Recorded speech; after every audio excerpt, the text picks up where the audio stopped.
सवारी। इसमें क्या है? सामान है कुछ मेरा।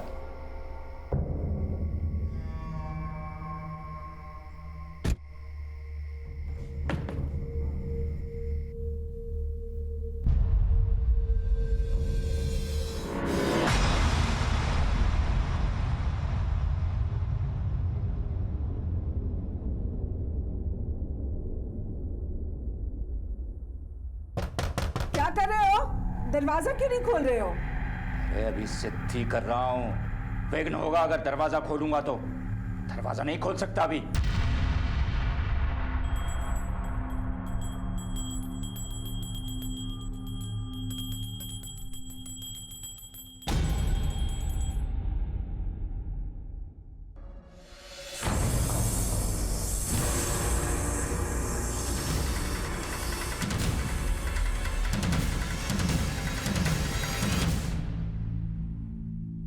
एक अच्छे पुलिस ऑफिसर की हमेशा यही कोशिश होती है कि वो केस को जल्द से जल्द सॉल्व करे।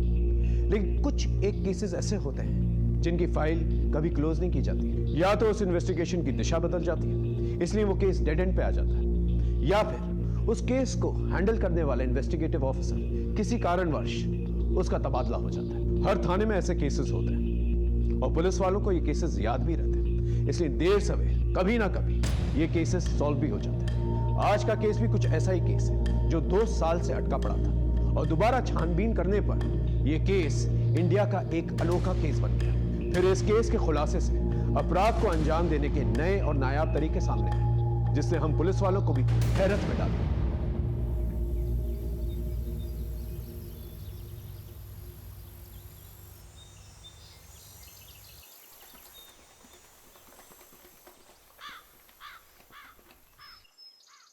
क्या सोच रही हो? मीना दीदी और मोहन जिया जी को गायब हुए 2 साल हो गए, लेकिन अब तक उन दोनों की कोई खबर नहीं है।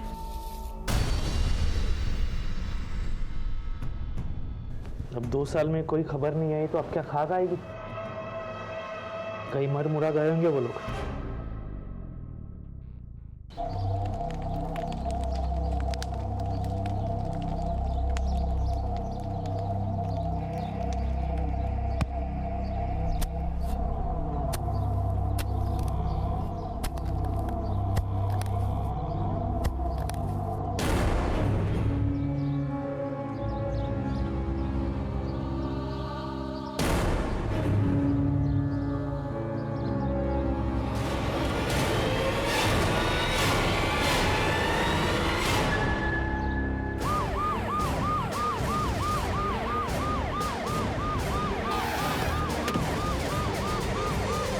बीच में से हटिए, हटिए।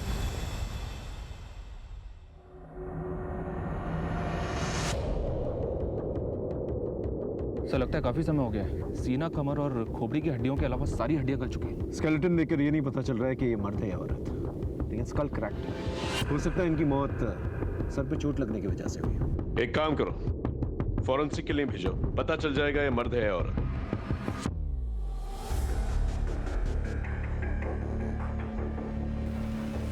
ये देखिए सर, ये मिला है। ये तो किसी बैंक का कार्ड है, नाम ठीक से दिखाई नहीं दे रहा लेकिन नंबर साफ है। पता करो ये किसका कार्ड है, नंबर से पता चल जाए कार्ड होल्डर कौन है। सर इस जमीन का मालिक कौन है? साहब वैसे तो ये ज़मीन सौरभ अग्रवाल की है, लेकिन 2 महीने पहले PWD डिपार्टमेंट ने ये ज़मीन सड़क निर्माण के लिए खरीदी थी। अब देखिए ना, आज ही से सड़क का काम शुरू हुआ और आज ही ये दोषी से मिली है। इस पूरी जमीन की खुदाई करवा, देखो क्या निकल कर आता है। और ये क्या नाम बताया इसका? सौरभ अग्रवाल। सौरभ अग्रवाल को पूछताछ के लिए मिलो। सर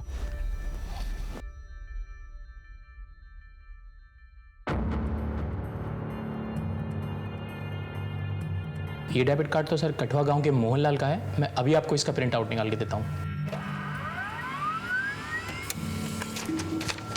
सर ये रही उसकी फ़ोटो और कम्युनिकेशन डिटेल्स। साहब जैसे ही थाने से फ़ोन आया मैं दौड़ा चला आया। मुझे कुछ नहीं मालूम साहब। वैसे ही मैं शहर में नौकरी करता हूँ, मेरा यहाँ आना जाना बहुत कम होता है साहब। आपकी ज़मीन पे 2 अवशेष मिले, आपके इसके बारे में कुछ नहीं मालूम? नहीं साहब, मुझे इस बारे में कुछ भी नहीं मालूम। ठीक है, आप जा सकते हैं, लेकिन दोबारा ज़रूरत पड़ने पर आपको बुलाएंगे। ओके जी साहब। प्लीज़। सर हाँ तो सर हमें खेतों में स्केलेटन्स के साथ जो डेबिट कार्ड मिला था, ये रही उस डेबिट कार्ड की डिटेल्स। मोहनलाल, ये वही मोहनलाल है जो अपनी पत्नी मीना लाल और बेटी राधा लाल के साथ गायब हो गया था। गाँव वालों ने इसके खिलाफ लूटपाट और चोरी का केस भी दर्ज किया था। ये रही उस केस की फाइल।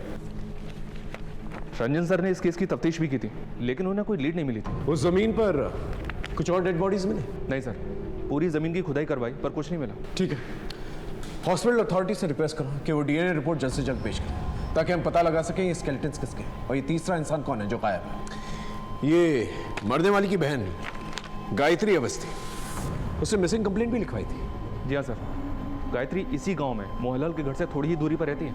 ठीक है, इस गायत्री अवस्थी को थाने बुलवाओ पूछताछ करने के लिए। सर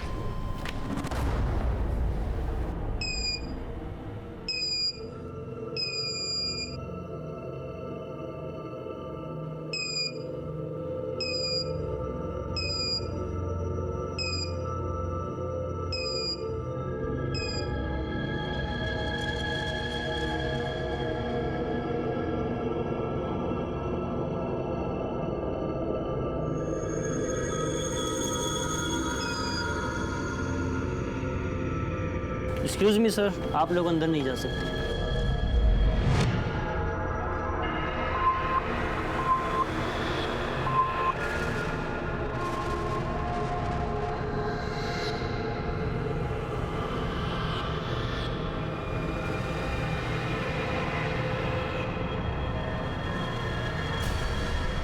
मरने वाली की बहन गायत्री अवस्थी, उसने मिसिंग कंप्लेंट भी लिखवाई थी। जी हाँ सर, गायत्री इसी गांव में मोहनलाल के घर से थोड़ी ही दूरी पर रहती है। इस गायत्री अवस्थी को थाने बुलाओ पूछताछ करने के लिए। सर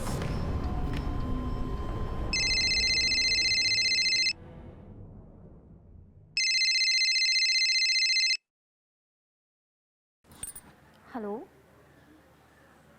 जी, मैं गायत्री अवस्थी बात कर रही हूँ। जी क्या?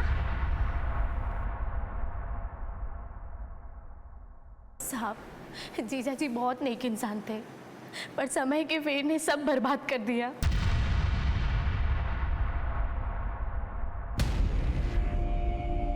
आप ना इस बुढ़ापे में सारा दिन आईने के सामने खड़े होकर बाल बनाते रहिए। राधा की शादी की चिंता है कि नहीं आपको? लड़की वाले हम हैं, इधर लड़के वालों के फोन पे फोन आ रहे हैं तारीख तय करने के लिए। तारीख उरीख तय करना है कि इस लड़की को भी हाथ से जाने दे। देखो, उन्हें शादी की तारीख तय करने की चिंता नहीं है, उन्हें है दान दहेज की चिंता। हाँ तो दान दहेज तो देना ही होगा। अरे रीति रिवाज है, आपकी करतूतों की वजह से ना आपने सारे दरवाजे बंद कर दिए। अरे कोई दरवाजे बंद नहीं हुए, देखा की बात है। उसके बाद ये कर्जे वाले दिन, ये खराब दिन, इनसे हमें हमेशा के लिए छुटकारा मिल जाएगा। आप दोनों बाप बेटी के चेहरे पर ना थोड़ी भी परेशानी नहीं है। इधर बाप है कि ख्याली पुलाव पका रहा है और उधर बेटी सारा दिन मंदिरों के चक्कर काटती है। अरे तुमको अपनी शादी की चिंता उनता है कि नहीं? माँ, मेरी शादी की चिंता करने की कोई ज़रूरत नहीं है आपको। आप जगन को मना कर दो, मुझे भी शादी नहीं करनी है। हे भगवान, अरे बेटा ऐसी बात नहीं करते हैं। अब भगवान मालिक है, जो करेंगे अच्छा करेंगे। अच्छा ठीक है, तुम पहले ना कुछ खा लो, फिर हम राजेंद्र यादव के यहाँ चलते हैं। सुधिया बता रही थी कि उनके यहाँ कढ़ाई का खूब सारा काम आया है, तो हम दोनों माँ बेटी मिलकर कर लेंगे, अच्छा पैसा कमा लेंगे।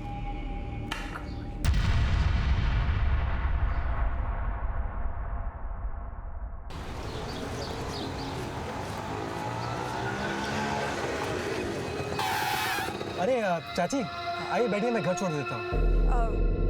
मैं पैसे लेकर नहीं आई हूँ। अरे पैसे की कौन बात कर रहा है चाची, मैं घर ही जा रहा हूँ। आइए बैठिए आप दोनों, मैं छोड़ देता हूँ। आओ ना।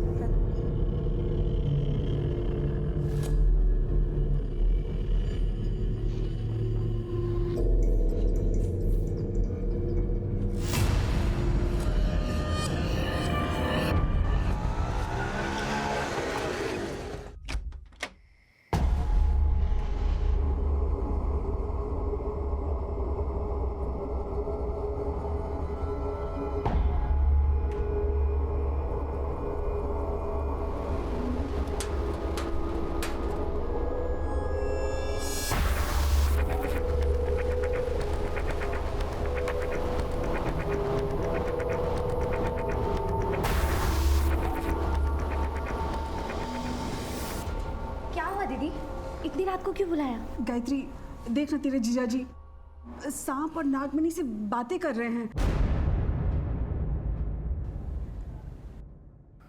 जय हो नाग देवता, जय हो। पर ये सब क्यों कर रहे हैं दीदी? उनकी ये अतरंगी काम ना मुझे कुछ समझ में नहीं आ रहा है, वो क्या चाह रहे हैं।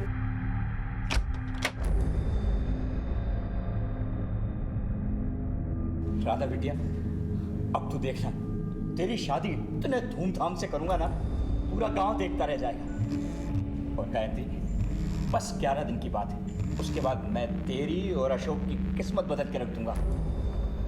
तू देखना तेरे जीजा जी क्या करते हैं तेरे लिए। तो क्या हमारा 15 लाख का कर्जा भी उतर जाएगा? अरे 15 लाख का कर्जा तो उतर ही जाएगा, हमारी तिजोरी भी भरी रहेगी।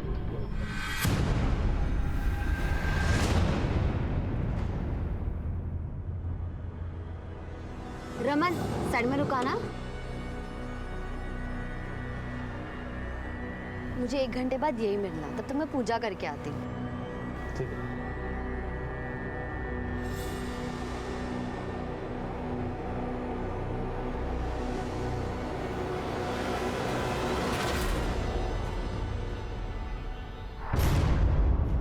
राधा, कहाँ रहती हो आजकल? ना फोन करती हो ना फोन उठाती हो, कल मिलने भी नहीं आई। शादी तक कितना तक पाओगे क्या? इरादा क्या है तुम्हारा? हमारी तुम्हारी कोई शादी नहीं हो रही, इसलिए ना ही अपना टाइम वेस्ट करो और ना ही मेरा। लेकिन क्यों? अब सगाई कर ली तो शादी करने में क्या परेशानी है? कोई परेशानी नहीं है, बस इतना समझ लो ये शादी नहीं हो सकती।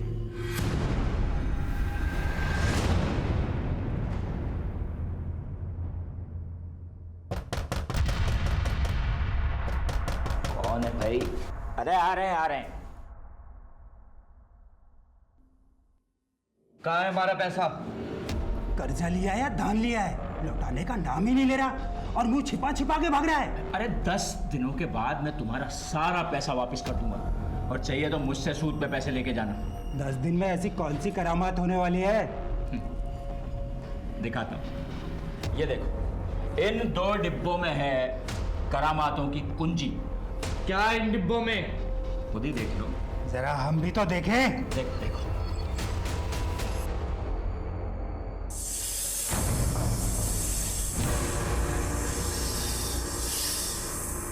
अचानक से सब कुछ बर्बाद हो गया साहब। मीना दीदी, जीजा जी, राधा तीनों गायब हो गए। ना राधा का ब्याह हुआ और ना ही उनका कर्जा चुका, और बदनामी हुई सो अलग।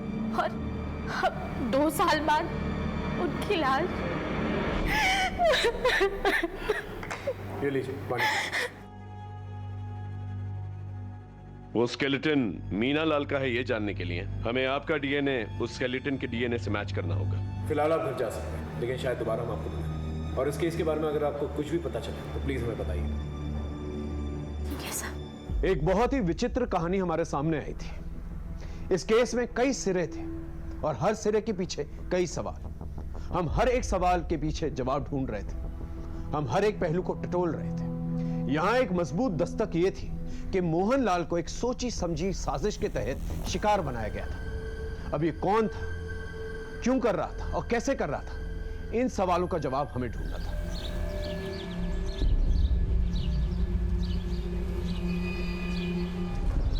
चल आज के लिए इतना ही, अब निकाल मेरे पैसे। लेकिन कल प्लीज यार नई वीडियो लाना। लेकिन कल 30 रुपए लगेगा, बोल देता हूँ। ये काली चाय? दूध नहीं है घर में, चीनी और पत्ती भी पड़ोसियों से मांग कर लाई हूँ। कुछ करो जगत। अरे कम से कम नौकरी ही चेंज कर लो, कितने पढ़े लिखे हो तुम। अरे उषा, ऐसे बीच में ये नौकरी नहीं छोड़ सकता। पता है बॉस ने सैलरी रोक रखी है मेरी। तो कब देगा सैलरी?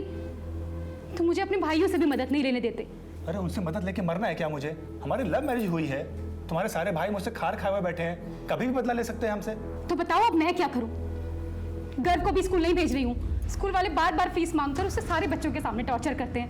देखो मैं बात करता हूँ बॉस, अगर सैलरी मिल जाए तो थोड़ी राहत हो जाएगी। मम्मी भूख लग रही है, जल्दी खाना दो।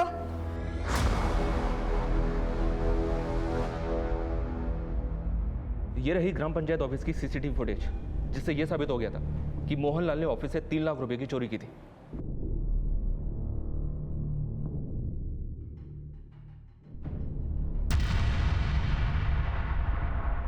चोरी के अलावा और कोई कंप्लेन है? जी हाँ सर, उसने गजेंद्र सिंह उर्फ गज्जू और सत्येंद्र सिंह उर्फ सत्तू से भी 1-1 लाख रुपए उधार लिए थे। ये गजेंद्र सिंह और सत्येंद्र सिंह, ये वही लोग हैं ना जिनकी मौत 2 साल पहले हुई थी मोहनलाल के घर पे सांप के काटने की वजह से? जी हाँ सर। लेकिन उन दोनों की लाश हमें जंगल में मिली थी और हमने उन दोनों की लाशों का पंचनामा भी किया था।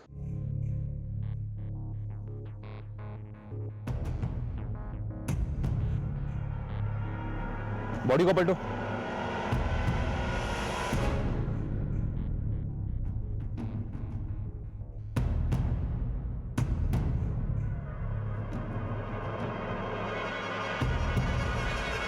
दोनों बॉडीज पूरी तरह से नीली पड़ गई हैं।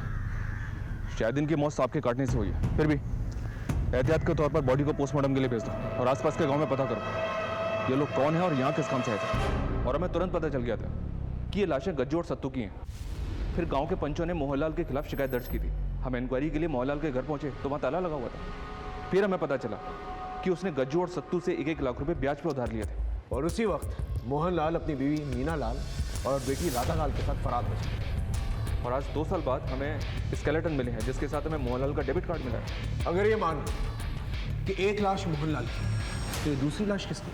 माया बेटी दोनों में से किसी एक की होनी चाहिए। हो सकता है एक लाश अगर माँ की है तो बेटी गायब है, और अगर एक लाश बेटी की है तो माँ गायब है। या फिर हो सकता है कि माँ बेटी दोनों गायब हो, लाश किसी और की। या फिर ये भी हो सकता है कि माँ बेटी को कहीं और पे मारा गया। सवाल कहीं है, देखते हैं जवाब क्या मिलता है। एक बार डीएनए रिपोर्ट्स आ जाएंगी ना, सब कुछ साफ हो जाएगा। तुम्हें देख के कौन कहेगा कि तुम एक क्वालिफाइड मैकेनिकल इंजीनियर हो? 3 महीने से एक ही प्रोजेक्ट पे काम कर रहे हो। तुम्हें पता है ना कि हमारी company project to project basis पे ही पेमेंट करती है। Yes sir. अगर तुम्हें पैसे चाहिए तो प्रोजेक्ट पूरा करो, quick. No result no pay, do you understand? Okay sir. Now get back to your work right now.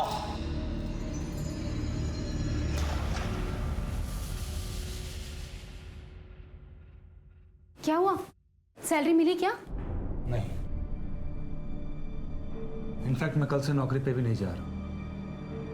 अरे मेरा बॉस मुझसे ज्यादा अच्छे से तो अपने ड्राइवर से बात करता है। क्या फायदा है इतना पढ़ने लिखने का, इंजीनियरिंग करने का? जगत प्लीज अभी जॉब छोड़ने की सोचना भी मत। अरे घर की फीस भरनी है और फिर घर कैसे मैनेज होगा? देखो जब तक कहीं अच्छी जगह जॉब नहीं मिल जाती ना, प्लीज थोड़ा टाइम और यहाँ बर्दाश्त कर लो प्लीज। मोहनलाल, मीना लाल और राधा लाल की तस्वीरें तो तुमने सर्कुलेट की, कुछ निकल के आया? नहीं सर। और वो नागमणि? लोकल सपेरों से इंक्वायरी की सर, लेकिन किसी ने भी मोहनलाल या उसके परिवार में से किसी को नहीं पहचाना। वैसे भी सर आप तो जानते ही हैं कि नागमणि जैसी कोई चीज़ होती नहीं है। लेकिन गायत्री के मुताबिक ये सच नहीं है। मोहनलाल की आस्था थी इन सब चीज़ों पर। लेकिन सर हमें अभी तक कोई भी नागमणि बेचने वाला या खरीदने वाला मिला नहीं है। तुमने एक बात नोटिस की? क्या सर? गांव वाले जिसको अपराधी ठहरा रहे हैं वही मुझे किसी अपराध का शिकार लग रहा है, क्योंकि इस तरह से उसकी लाश का ठिकाने लगा और फिर सरपंच के ऑफिस से चोरी की रकम का उसके घर पे नाम मिला और ये नागमणि का गायब हो जाए। बहुत सारे डॉट्स हैं जो मिसिंग हैं। वो डीएनए रिपोर्ट का क्या हुआ? अभी तक आई नहीं है सर, लेकिन जल्दी मिल जाएगी। अपने खबरी को गांव में भेजो, देखो क्या निकल के आता है। Okay sir.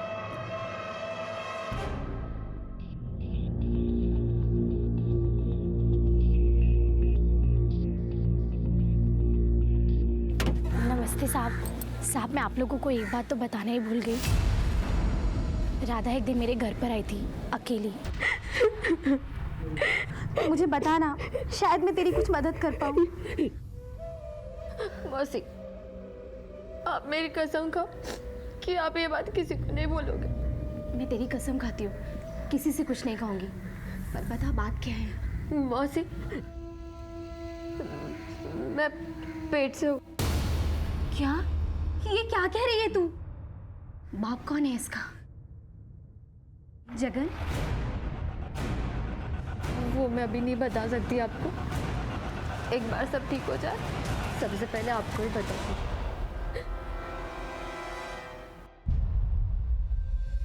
दीदी, आपका भाई?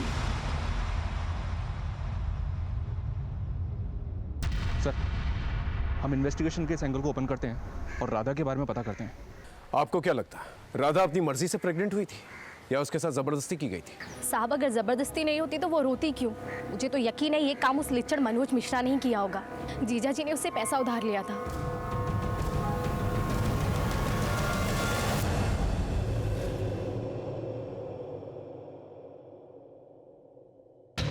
राधा कहाँ है? कौन राधा? ज्यादा होशियार मत बन, समझा? राधा मोहनलाल की बेटी जो तेरे कुत्ते की फैक्ट्री में काम करती थी, और वही मोहनलाल जिसने तुझसे कर्ज लिया था। अभी कुछ याद आया है? यहीं पे कुछ और तरीके से याद दिलाऊं? अच्छा, वो राधा। वो तो पूरा परिवार 2 साल से गायब है।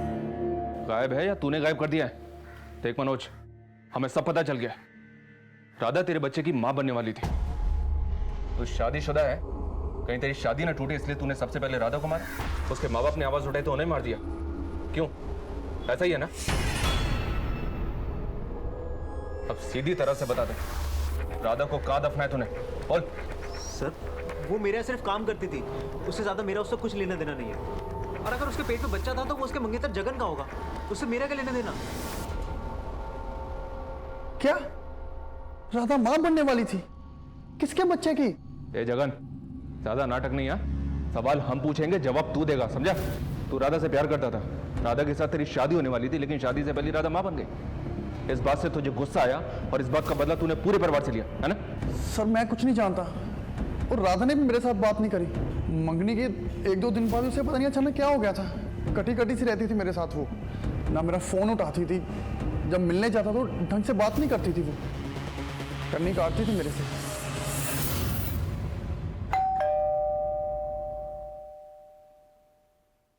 ये लो 1000 रुपए। रुको, कहाँ से लाई ये पैसे? अपने कान के बुंदे बेच कर लाई हूँ। मैं गर्व का फ्यूचर ऐसे बर्बाद होते हुए नहीं देख सकती, और उसे पढ़ने के लिए भी नहीं बोल सकती। पता नहीं पूरा दिन कहाँ घूमता फिरता है। अब आप जाओ और उसके स्कूल की फीस भर दो। अरे अब जाओ ना।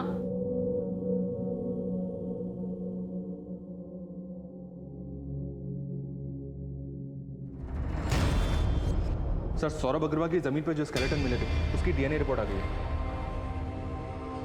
गायत्री अवस्थी के डीएनए से ये कंफर्म हो गया है कि एक लाश मीना लाल की है, और दूसरी लाश पर फॉरेंसिक के फेशियल रिकंस्ट्रक्शन के आधार पर उन्होंने कंफर्म किया है कि वो दूसरी लाश मोहनलाल की है।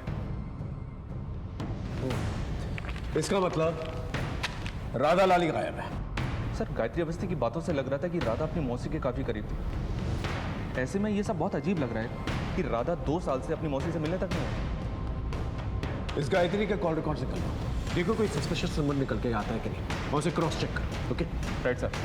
लेकिन सर, एक बात गौर करने लायक, ये सारी घटनाएं एक ऑर्डर में ग्राम पंचायत ऑफिस में मोहनलाल की चोरी करने के बाद हुई हैं, इसलिए गांव के पंचों द्वारा बदले के एंगल को भी रूल आउट नहीं किया जा सकता सर। तुम्हारे रडार में जितने भी सस्पेक्ट हैं उन सब पे नजर रखो। सर, राधा की प्रेगनेंसी को लेकर मेरे दिमाग में एक बात आ रही है। कहीं ऐसा तो नहीं कि राधा की प्रेगनेंसी की वजह से उसके घर में कलह हो गई, उसने गुस्से में आकर अपने माँ बाप को मार दिया और वहाँ से भाग गई, या फिर बच्चा पैदा करने के शर्म से भाग गई और उसके माँ बाप को किसी और कारण से मार दिया गया? हो सकता है। इस राधा की सच्चाई की तह तक पहुंचना बहुत जरूरी है, क्योंकि इसी से हमें पता चलेगा इस केस की दूसरी कड़ियाँ क्या है। Right sir.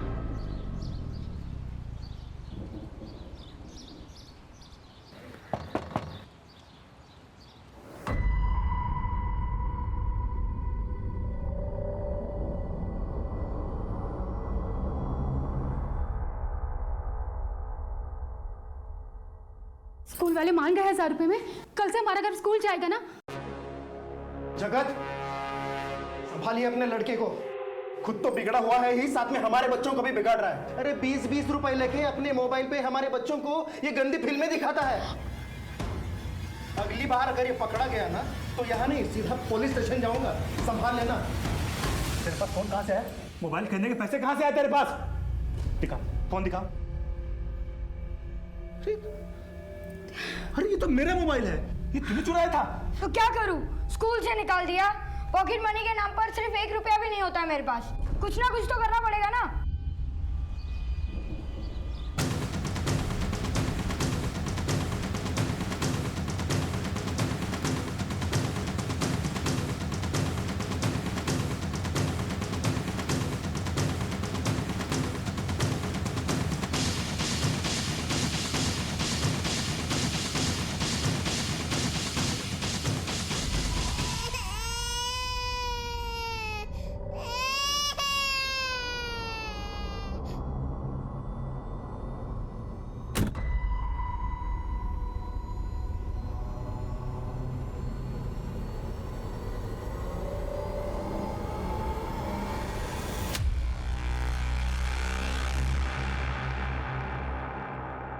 बच्चे का ठीक से देखभाल किया करो। बुखार है, अभी मैं दवाइयाँ लिख करके दे रहा हूँ, 2 दिन के बाद फिर से लाके दिखा लेना।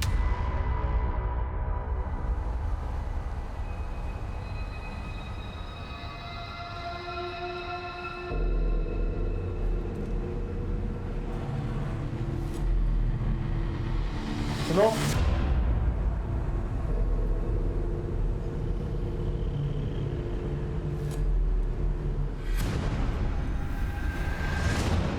हमारी पूरी कहानी राधा के इर्द गिर्द फंसी हुई थी। हम जैसे जैसे इन्वेस्टिगेट कर रहे थे, राधा की कहानी और भी रहस्यमय होती चली जा रही थी। राधा के चरित्र के अलग अलग नैरेटिव्स हमारे सामने आ रहे थे, जिसकी वजह से हम अपनी थ्योरीज बनाने में थोड़ा सा कंफ्यूज हो रहे थे। 2 साल बीत चुके थे, केस में बहुत कुछ बदल गया था, लेकिन एक बात तय थी कि 4 लोगों की मौत हुई, जिसमें से सत्येंद्र सिंह और गजेंद्र सिंह की मौत सांप काटने की वजह से हुई थी, और मोहनलाल और मीनालाल को मारकर गाड़ दिया गया था। बहरहाल जिन जिन पे हमें शक था, हमने उनकी घेराबंदी कर ली, बस राधा लाल का कोई सुराग नहीं मिला था। ऐसे में अचानक से मेरे ट्रांसफर पेपर्स आ गए। मेरा ट्रांसफर दिल्ली के प्रीत विहार पुलिस स्टेशन में। वहां पहुंचते ही एक बहुत ही अनोखा केस मेरे सामने आया। ये केस केवल अनोखा नहीं, बल्कि दूसरे केसेस से भी जुड़ा हुआ था।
सर, ब्लास्ट हुआ है, 2 लोग मारे गए और 2 लोग घायल हैं। बॉडीज को हॉस्पिटल भेज दिया गया है और फॉरेंसिक टीम को इन्फॉर्म कर दिया, कभी भी आते हो।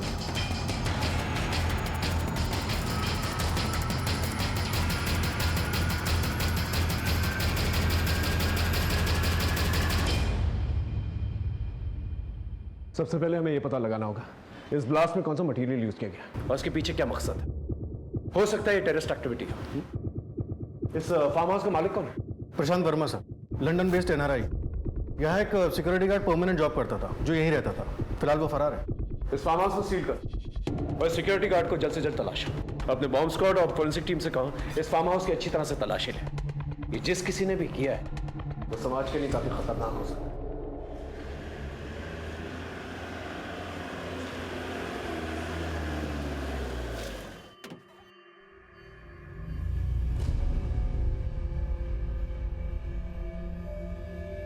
Hello sir. दीपक, हरीश। चलिए सर, पहले प्रेजेंटेशन देख लीजिए, उसके बाद देखते हैं क्या करना है।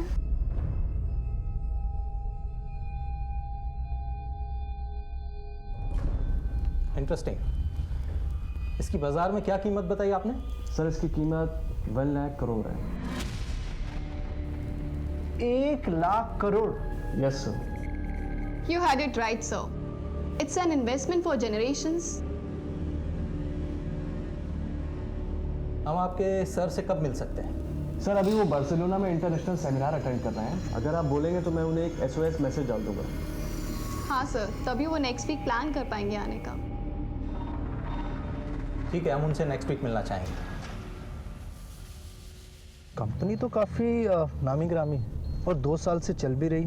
और ये देखिए इनकी वेबसाइट पर काफ़ी विदेशियों के साथ फोटोज डालें और ये उनके इंटरव्यूज़ भी।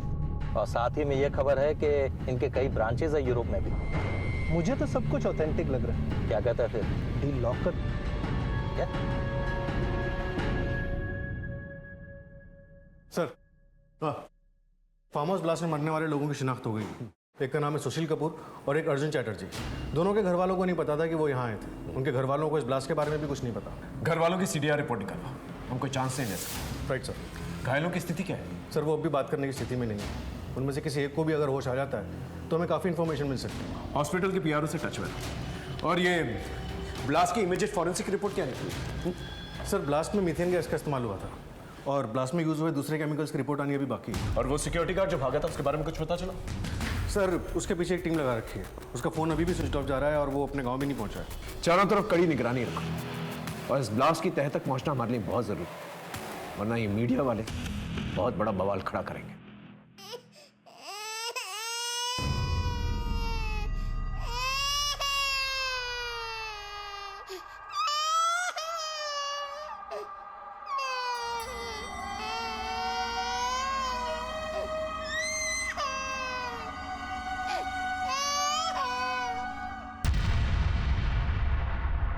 बेटा,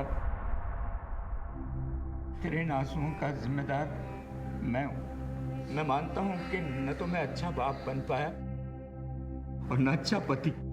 कैसी बातें कर रहे हैं आज आप? सच ही तो कह रहा हूं। पर राधा बेटा, अब नहीं। मैं तुम दोनों की आंखों में कभी आंसू नहीं आने दूंगा। वादा करता हूं। तुम लोगों ने मेरी वजह से बहुत भुगता है, बहुत झेला है, पर अब नहीं। तू मेरे लिए बस इतना कर, एक बार हंस दे अपने पापा के लिए, जैसे बचपन में हंसती थी। हंस दे।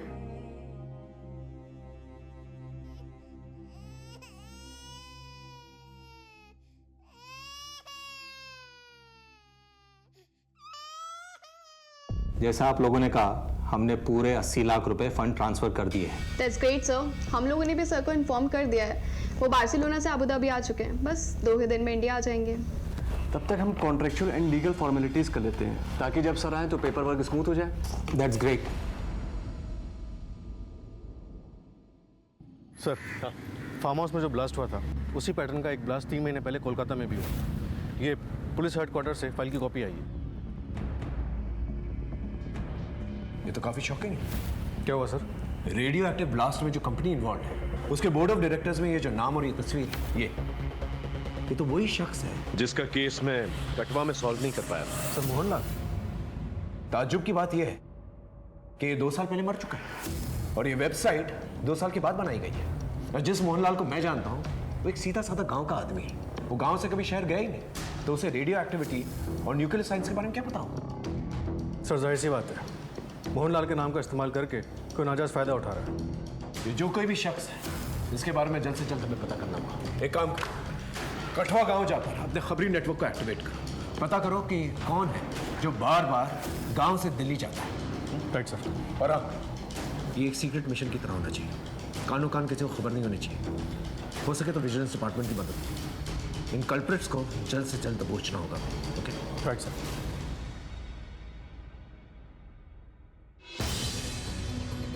हमने और हमारी टीम ने एक रणनीति तैयार कर ली थी और हमने बहुत ही सावधानी से सारे कल्प्रिट्स को एक साथ बिना किसी हलचल के दबोचना चाहते थे ताकि कोई भी भाग निकलने में कामयाब ना हो सके।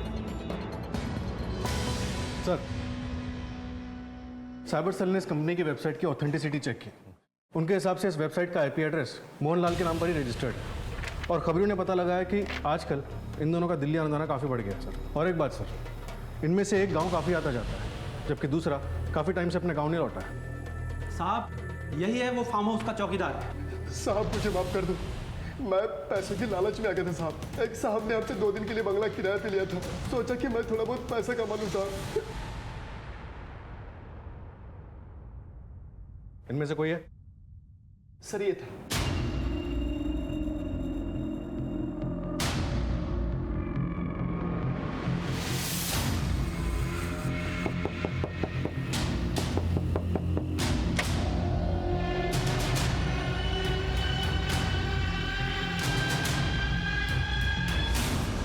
सर हेडक्वार्टर से इन लोगों के कारनामों की एक और लिस्ट आई है। इन्होंने गोरखपुर में दीवार और कपड़े के आर पार देखने वाले एक चश्मे को बेचकर 5 करोड़ की ठगी की।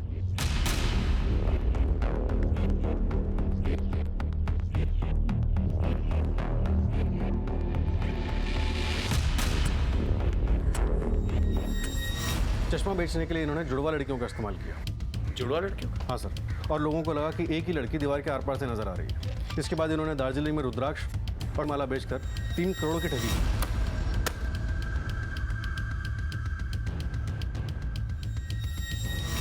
और कोलकाता और दिल्ली के रेडियो एक्टिव ब्लास्ट के बारे में तो हम जानते ही हैं। हमारे यहाँ 4 लोग मारे गए, वहाँ 2 लोग मरते मरते बचे। समझ में नहीं आ रहा है कि ये माजरा है क्या। एक जगह पे 2 लोगों की जान को खतरा होता है, दूसरी जगह पे ब्लास्ट होता है। एक बार ये लोग पकड़े जाएं, फिर पूरा मामला साफ हो जाएगा। तो सर अभी हम क्या करें? हेडक्वार्टर्स के ऑर्डर्स का इंतजार करते हैं, पर ऐसी रेड मारेंगे कि उन्हें भागने का मौका ही नहीं मिलेगा।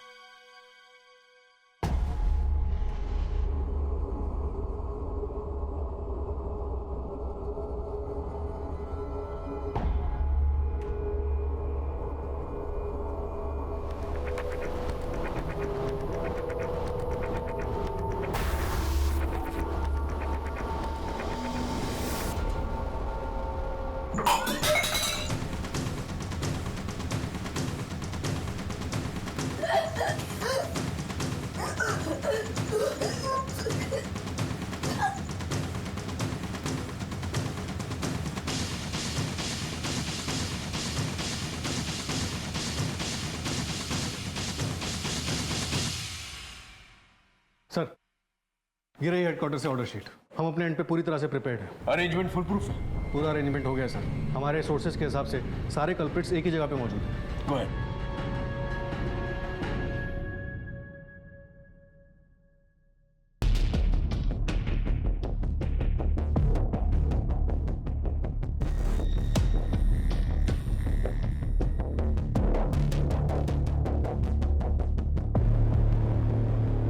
हाय, दीपक, जगन, हरीश।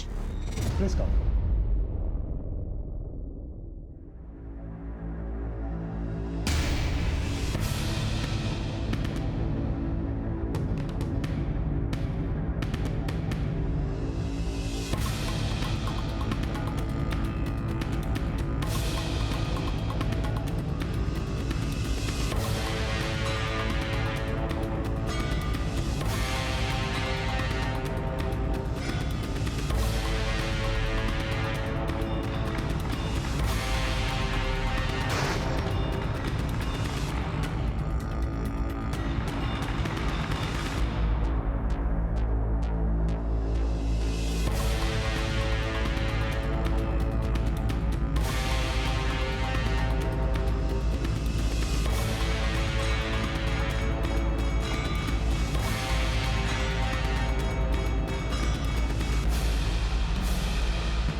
हिलना नहीं, बस हिलना नहीं। डालो सबको अंदर। डाल, चल ऐसे, चल चल, चलिए चलिए, चलो चलो चलो।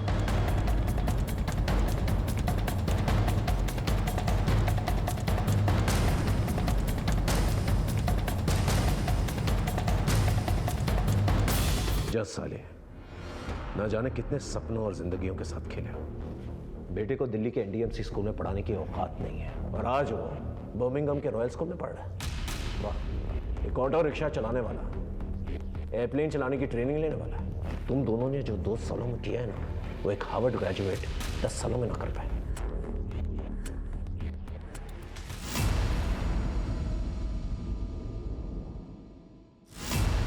जगत शर्मा, एक क्वालिफाइड मैकेनिकल इंजीनियर, और इतने सारे काले कारनामे। इस सबके पीछे कहानी क्या है? सर, आजकल एक इंजीनियर और सिक्योरिटी गार्ड में कुछ फ़र्क नहीं रह गया। मेरी लाइफ एक ऐसे मुकाम पर आ गई थी कि मेरे पास मेरी बीवी के दिए हुए 1000 रुपए के अलावा जेब में एक फूटी कौड़ी तक नहीं थी। और फिर मैं ज़िंदगी से परेशान होकर के एक ज्योतिष के पास गया। उसने मुझे 1000 रुपये में एक माला बेची जिसकी कीमत 20 रुपये से भी ज़्यादा नहीं थी।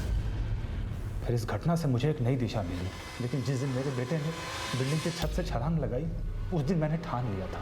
मैंने कहा भाड़ में गया ये इंजीनियरिंग, अब मैं भी ठगी करूँगा। और फिर मैं अपने जीजा से मिल करके ठग बन गया। ये रेडियो एक्टिव डॉल की कहानी क्या है? सर एक दिन मैंने अखबार में एक आर्टिकल पढ़ा था कि रेडियो एक्टिव पदार्थ का यूरोपियन मार्केट में बहुत ज़्यादा वैल्यू है।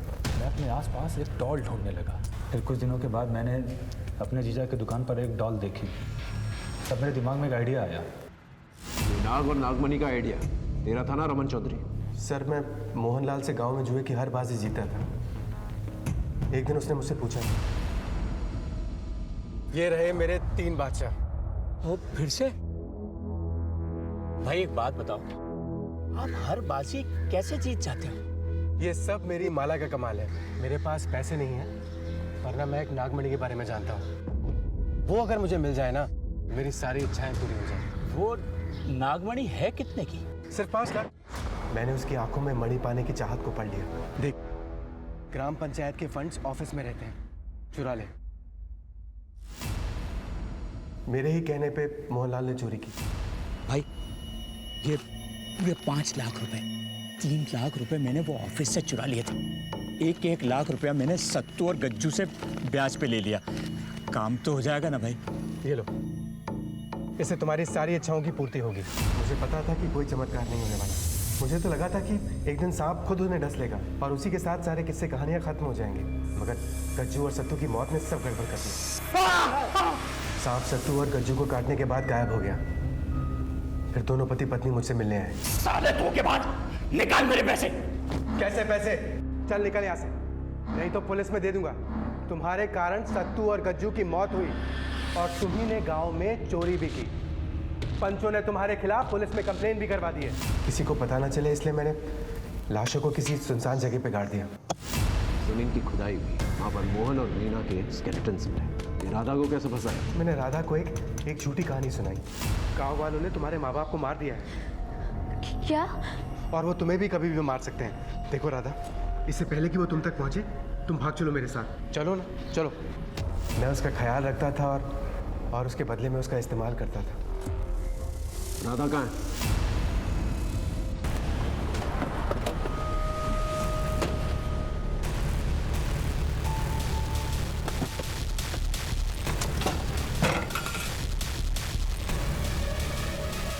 एम्बुलेंस को जल्दी बुला, जा क्विक। रमन के बताए गए पते से हमने राधा और उसके बच्चे को बचा लिया। राधा ने इस बात की पुष्टि की कि उसके बच्चे का बाप मनोज ही है।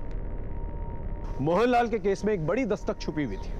उसने अपने अंधविश्वास में आकर अपनी बर्बादी की कहानी लिख डाली। जगत जैसे पढ़े लिखे लोग भी इस धोखाधड़ी के बाजार में सरगर्म हैं। वो अपने क्लाइंट्स को संतुष्ट करने के लिए किसी भी हद तक जा सकते हैं। माला पहन लेने से, रंग बिरंगे धागे बांध लेने से कोई चमत्कार नहीं होते। इनका इलाज सिर्फ और सिर्फ आपके पास है। इसी दस्तक के साथ मैं आपसे विदा लेता हूं। फिर मिलेंगे एक नए केस के साथ। तब तक देखते रहिए क्राइम पेट्रोल दस्तक, क्योंकि मकसद बताना नहीं, बचाना है। जय हिंद।